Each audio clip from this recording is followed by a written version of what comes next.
कोई आ जाएगा बड़ा गांव के लोग चप्पल निकाल के मारेगा दोनों कोई बात नहीं बोलने का। कोई करेगा क्या? रोज रोज आता है जाता है, माई बहन का, मुखिया का, सरकार को रोज गाली देता है। लोग आता है जाता है, जब आता है तब गाली देता है, जब जाता है तब गाली देता है। क्या करता है कोई?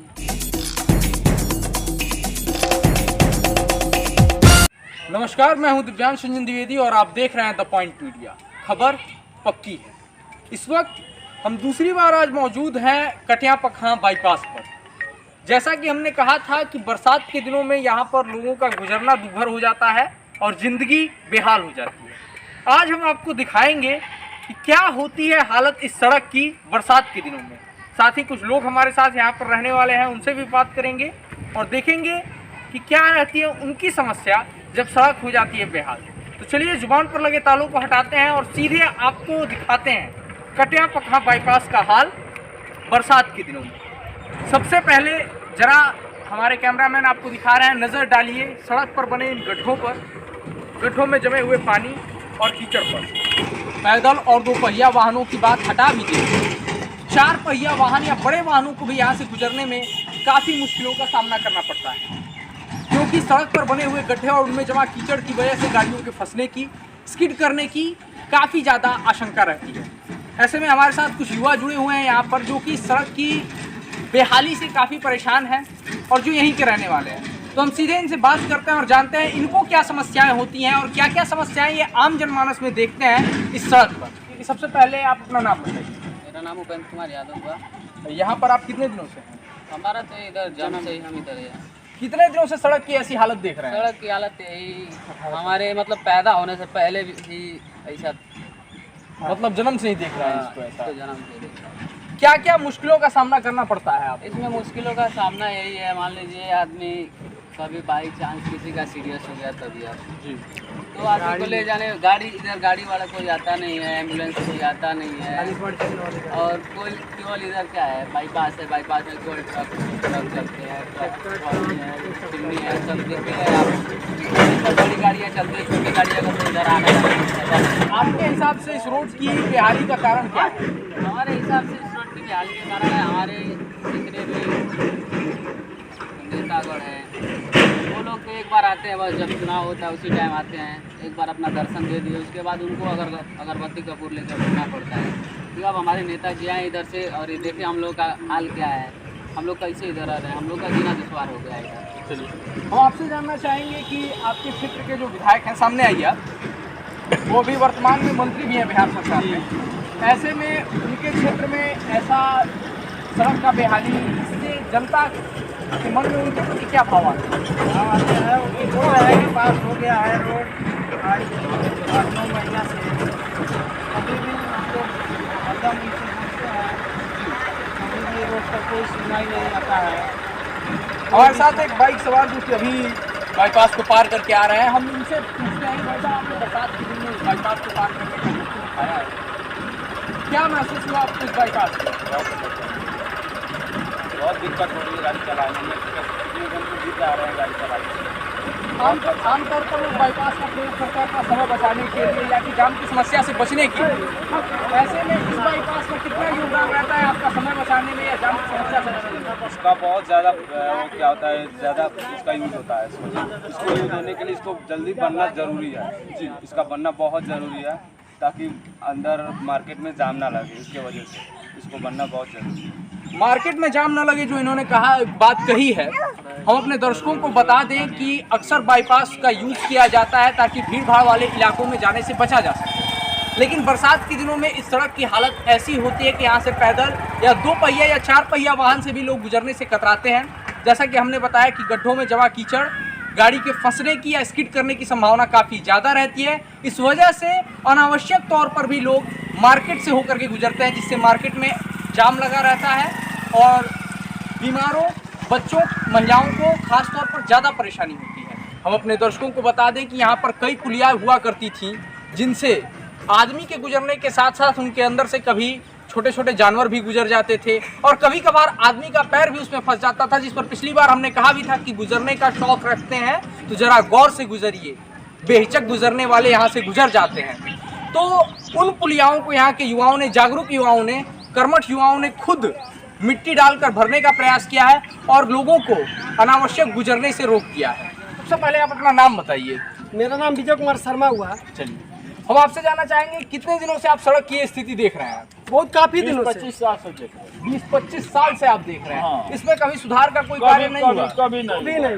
कटिया से काफी समृद्ध लोग भी रहे हैं, काफी पहुंचे हुए लोग रहे हैं, कई अधिकारियों का ये गढ़ रहा है और वर्तमान में यहाँ के विधायक बिहार सरकार में मंत्री भी हैं। तो क्या इसकी कोई सुनवाई नहीं होती है कहीं? कोई सुनवाई नहीं। ये सबसे पहले अपना नाम बताइए। धर्मेंद्र कुमार। करते क्या है आप? मछली का धंधा। मछली का धंधा करते हैं। ये बाईपास तो इतना है जो कोई आ जाएगा बड़ा गांव के लोग चप्पल निकाल के मारेगा दोनों बगल। बात नहीं बोलने का। कुछ काहे इतना नहीं है। बोलने का? कोई करेगा क्या? रोज रोज आता है जाता है, माई बहन का मुखिया का सरकार को रोज गाली देता है। लोग आता है जाता है, जब आता है तब गाली देता है, जब जाता है तब गाली देता है। क्या करता है कोई? इधर ये हाल है, इधर जाएंगे तो इतना गड्ढा है, कहीं इतना गड्ढा है, कहीं इतना गड्ढा है। इधर जाएंगे तब देखिएगा आप, इधर जाकर। यहाँ तो खैर इधर तो थोड़ा ठीक है जी इससे खराब इधर है। गाँव में उधर से तो कोई आता जाता नहीं है। जी चप्पल दब गया, वो चप्पल ही नहीं निकलेगा, कहाँ गया। इधर से तो यहाँ तो गाड़ी कोई ठेल के लाता है तो चले जाते हैं। धंधा अपना क्या करेंगे, दूसरा घर भी नहीं, दूसरे जगह जाए हम। हमारा घर है ये, तो हमें यहाँ रहना है। कचरा हो या साफ हो, कोई इसका सुनवाई करने वाला नहीं है। आप अभी गाड़ी निकाल करके वहाँ से आ रहे हैं कटिया पखा बाईपास पर, क्या महसूस हुआ आपको? क्या मुश्किल आई या क्या आराम हुआ आपको बाईपास? गाड़ी हम अकेले थोड़े निकाले हैं, एक औरत एक लड़का ठेल के यहाँ ला करके गए हैं, जहाँ सफाई है। हम तो उधर से 2 आदमी ठेल के लाए, तो इधर से आ रहे हैं हम अकेले लेकर। कोई आएगा तब ना अकेले, कोई अकेले यहाँ गाड़ी बंद करता है, कोई आता है तो यहाँ से डुगरा के सीधे गाँव में लेके जाता है। नहीं तो इनके दरवाजे पे गाड़ी लग जाती है, नहीं तो यहाँ पे गाड़ी लग जाती है। गाड़ी गाँव में कोई लेके नहीं जाता है। मोटरसाइकिल देख रहे हैं, बाइक 4 पहिया कहाँ लगा है। यहाँ पर हम अपने दर्शकों को बता दें कि रिमझिम बारिश शुरू हो चुकी है। बारिश के साथ मुश्किलें भी बढ़ेंगी, पानी आएगा, अपने साथ कीचड़ लाएगा और मुश्किलों को बढ़ाएगा। साथ में आएंगे कुछ बरसाती मेढक और मौसमी नेता, जो कि न केवल टटराएंगे बल्कि इस सड़क को कभी धान के खेत तो कभी मछली पकड़ने का तालाब बनाएंगे। लेकिन जरूरत के मुद्दे, जो जनता के जरूरत के मुद्दे हैं, उन्हें वो कभी नहीं उठा पाएंगे। ये सड़क कभी खेत बनेगी, कभी तालाब बनेगी, लेकिन नहीं बन पाएगी तो महज वो सड़क जिसकी जनता को जरूरत है। यहाँ के युवाओं का दर्द आपने सुना। अब हम अपने दर्शकों को दिखाना चाहेंगे वो तस्वीरें जो हमने कैप्चर की जब हम इस बाईपास को पार करने की कोशिश कर रहे थे मोटरसाइकिल द्वारा। जरा गौर से देखिए इन तस्वीरों को है। बाकी आप जुड़े रहिए हमारे साथ, देखते रहिए द पॉइंट मीडिया, क्योंकि हम दिखाते हैं वो जो खबर पक्की है। कैमरा पर्सन बादल के साथ मैं Divyansh Dwivedi, the point media. बादल को बरसात के लिए छोड़कर हम निकल पड़े थे बाइक से उस कुख्यात सड़क को पार करने, जिसे बयान करने के लिए शायद शब्द काफ़ी नहीं हो पा रहे थे। ड्राइविंग का जिम्मा संभाले हुए था मैं, यानी दिव्यांश द्विवेदी, और पीछे की सीट पर मोबाइल से वीडियो रिकॉर्ड करने का जिम्मा संभाला था सुशांत ने। जिस सड़क पर हम थे वह थी बिहार के गोपालगंज जिले के भोरे विधानसभा क्षेत्र की। निर्माण के बाद से अब तक एक अदद मरम्मत को तरसती कटिया पखा बाईपास। कहने को तो यह सड़क थी, लेकिन हमें सिवाय गड्ढे और कीचड़ के कहीं सड़क के दर्शन नहीं हुए। जिस क्षेत्र के विधायक राज्य सरकार में मंत्री हूँ, वहाँ एक महत्वपूर्ण सड़क की ऐसी दुर्दशा शर्मनाक है। बड़े बड़े गड्ढों में लबालब भरे हुए पानी को देखकर गड्ढों की गहराई का अंदाज़ा लगाना मुश्किल था। ये कहना भी मुश्किल था कि सड़क में गड्ढे हैं या गड्ढों में सड़क। सड़क पर हमारी मुलाकात आराम से गुजरती बकरियों से भी हुई, लेकिन कोई भी ऐसा व्यक्ति या वाहन नज़र नहीं आया जो इतने आराम से गुज़र रहा हो। कीचड़ से सने पहिए लगातार फिसल रहे थे। कपड़ों पर कीचड़ और माथे पर पसीना दूर से ही दिखाई देने लगा था। यूं तो बाईपास का काम समय बचाना और सफ़र को सुविधाजनक बनाना होता है, लेकिन यहाँ गाड़ी की रफ्तार 20 किलोमीटर प्रति घंटे से ऊपर जा ही नहीं पाई। सुविधा की बात तो न करें, वही बेहतर होगा, क्योंकि कभी कभी हमें उस सूखी जगह के दर्शन भी हुए जहाँ कभी यह सड़क हुआ करती थी, लेकिन उसके तत्काल बाद जो हालत सड़क की थी उसने हमें किनारों पर चले जाने को विवश कर दिया। जब किसी के दरवाजे पर घेरा बनाते हुए हम आगे बढ़े तो हमें दिनकर की पंक्ति याद आ रही थी, जनता सचमुच ही बड़ी वेदना सहती है। जैसे जैसे हम सड़क पर आगे बढ़ते जा रहे थे, गड्ढों का आकार और भयावहता भी बढ़ती जा रही थी। एक बारगी हमें अपने फैसले पर दोबारा विचार करना पड़ा, लेकिन अपने दर्शकों को सच दिखाने के जज्बे ने हमें सफ़र जारी रखने पर मजबूर किया। हम दिखाना चाहते थे कि रोज़मर्रा के जीवन में यहाँ से गुजरने वाले लोगों को किन किन तकलीफ़ों का सामना करना पड़ता है।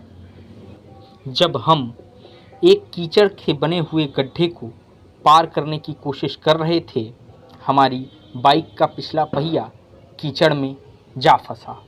एक बार तो ऐसा लगा कि महाभारत में कर्ण के रथ की स्थिति बनी हुई है। मजबूरन सुशांत को उतरना पड़ा और काफ़ी मशक्क़त के बाद पहिया निकालकर जब हमने चारों तरफ देखा तो यह समझ ही नहीं आया कि खेत कहाँ ख़त्म हुए हैं और सड़क कहाँ शुरू। वहीं पानी में उभरी एक जोड़ी आँखों को देखकर ऐसा लगा कि मानो सड़क की आत्मा अपने तारणहार की राह देख रही है, मगर वह तो कोई जीव था जो सड़क को बेखौफ अपना ठिकाना बना चुका था। थोड़ा आगे बढ़ने पर तो सड़क और खेत के तल में अंतर स्पष्ट हो गया, लेकिन एक बात फिर भी समझ में नहीं आई कि पानी कहाँ ज़्यादा है और किसका पानी मर चुका है। अब फिसलन भरे किनारों पर गाड़ी चलाना दोधारी तलवार का खेल बन चुका था। बीच में हम जा नहीं सकते थे क्योंकि गड्ढों की गहराई का हमें अंदाज़ा नहीं था। ऐसे में सुशांत के लिए भी बैलेंस बनाए रखकर रिकॉर्डिंग करना टेढ़ी खीर साबित हो रहा था। गड्ढे सुरसा सा मुँह फाड़े हम पर हंस रहे थे और मुझे रह रहकर उस नारे की याद आ रही थी जिसमें यह कहा गया था कि बिहार में बहार है। रपटीली डगर पर हम कई बार गिरते गिरते बचे।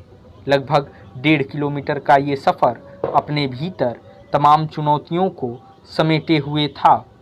यूं तो हमें एक बार फिर सूखी ज़मीन के दर्शन भी हुए, जहां से बाइक तो आराम से निकाली जा सकती थी।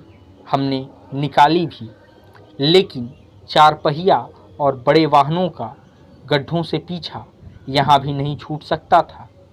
हालांकि इस सूखी ज़मीन का साथ भी कुछ खास नहीं रहा और एक बार फिर इस सड़क ने अपनी वास्तविक स्थिति से हमारा परिचय करवाया, या फिर कि यूँ कहें कि इस सड़क की दुर्गमता से हमारा आमना सामना एक बार फिर हुआ। इस बार हल्का सा बैलेंस बिगड़ा और कलेजा मुंह को आ गया, लेकिन ईश्वर की कृपा और आप लोगों के प्यार और आशीर्वाद ने हमें गिरने ही नहीं दिया। हमारे सामने अब केवल सच दिखाना ही नहीं, बल्कि गड्ढों पर बने इस सड़क या सड़क पर बने गड्ढों के इस चक्रव्यूह से सकुशल निकलना भी एक चुनौती बन गया। लगातार हिलने की वजह से मोबाइल कैमरा भी फोकस नहीं कर पा रहा था। वीडियो धुंधला हो जा रहा था और मुझे रह रहकर अपनी ही कही एक बात याद आ रही थी, गुज़रने का शौक़ रखते हैं तो जनाब संभल कर गुजरिए, बेहिचक गुज़रने वाले यहाँ अक्सर गुज़र जाते हैं। जैसे ही बाईपास का अंतिम छोर नज़र आया, हमारे चेहरों पर मुस्कान आ गई और हो भी क्यों ना। कपड़ों पर भरपूर कीचड़ के दाग लगने के बावजूद गड्ढों के लिए कुख्यात कटियापखां बाईपास हमने बिना गिरे पार कर लिया था। अगर आपको हमारा ये वीडियो अच्छा लगा हो तो हमारे चैनल को सब्सक्राइब करें, और अगर आप ये फेसबुक पेज पर देख रहे हो तो हमारे पेज को लाइक करें। साथ ही साथ इस वीडियो को इतना ज़्यादा शेयर करें ताकि जिम्मेदार व्यक्तियों के आंखों के सामने ये वीडियो पहुंचे और उनके दिमाग में भी ये बात पहुंचे कि यहाँ की जनता को कितनी मुश्किलों का सामना करना पड़ता है। बहुत बहुत धन्यवाद।